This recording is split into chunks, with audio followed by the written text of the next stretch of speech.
የመስቀል በዓል በድምቀት ከሚከበሩባቸው የአማራ ክልል አካባቢዎች አንዱ የአዊ ብሔረሰብ አስተዳደር ነው።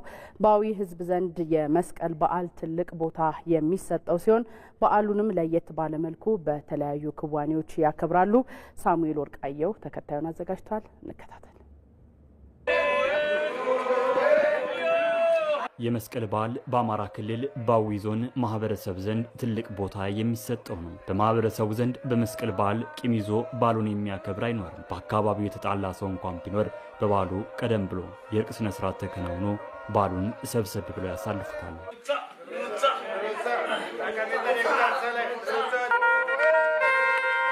ይህ በዓል ለእኛ ታላቅ በዓል ነው። በእምነት ተቋማት የምናምነውና በመስቀል የሚከበር ነው። ይህ በዓልም ይህ ብቻ ሳይሆን እስከ ህዳር ብሎት ምን መገናኘት አለ። ቂማኛ ካለም ቀድመን እናስታርቃለን።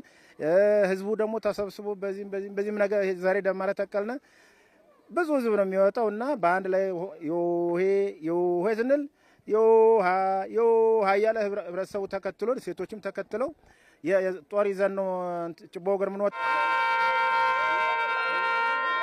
ከከብት ከበግ ተመርቶ ተገዝቶ የምንጠብቀው በዓል ነው መስቀል እና መስቀል ልጅ ወደ አባቱ ቤት ያልሄደ መስቀል ላይ አባት ወደ ልጅ ቤት ያልሄደ ሰው እኛ ጋር አይኖርም። ሁሉም የሚገናኝበት ወቅት ዘመን። በአካባቢው የመስቀል በዓል ዝግጅቶች የሚጀመሩት ከአንድ ወር ቀደም ብለው ነው። በዝግጅቱ ወቅት ሴቶችም ወንዶችም የየራሳቸው የሆነ የስራ ድርሻ አላቸው። ወንዶች ለደመራ የሚሆኑ ዝግጅቶችን ያዘጋጃሉ። ነጫጭ እንጨቶችን በአካባቢው አጠራር ባላፉቺ የተባሉ እንጨቶችን በተዘራው ሰብል ማሳ ላይ ይተክላሉ። ግንድ በመቁረጥም ወደ ቤት ያስገባሉ። ይህም የብርሃን ዓመት ይሆን ዘንድ የሚመኙበት፣ የተዘራው አዝርት በደንብ እንዲያፈራ ምኞታቸውን የሚገልጹበት ነው። ሴቶች ደግሞ በቤት ውስጥ የሚዘጋጁ ባህላዊ ምግብና ጦችን ማዘጋጀት ዋነኛ ተግባራቸው ነው። ሴቶች በሴቶች ወንዶች በወንዶች የሚጠብቀውን ነገር ተዘጋጅተን እንጠብቀዋለን እና በጣም ደስ ብሎናል። ዘንድሮ ደግሞ ለየት ያለ በዓል ነው ያገያየ ነው።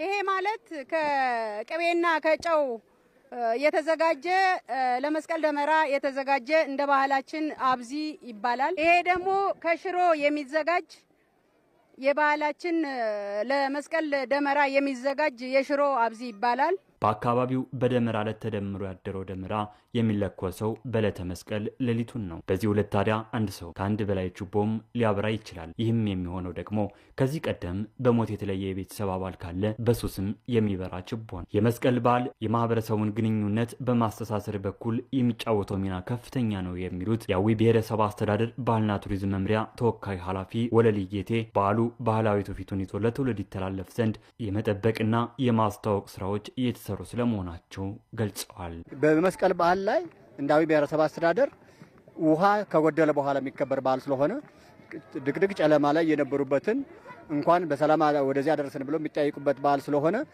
ከሁሉም ቦታ መጥተው የሚጠያይቁበት ባህሉን በተገቢ መንገድ የሚያከብሩበት በዓል ስለሆነ ይሄ ባህል ባህላዊ ትውፊቱን ጠብቆ እንዲቀጥል እንደ ባህልና ቱሪዝም የማስተዋወቅ ስራ የማስተማር ማህበረሰቡ ደግሞ የራሱ አድርጎ እንዲይዝ የማድረግ ስራ እየሰራን ያለንበት ሁኔታ ነው።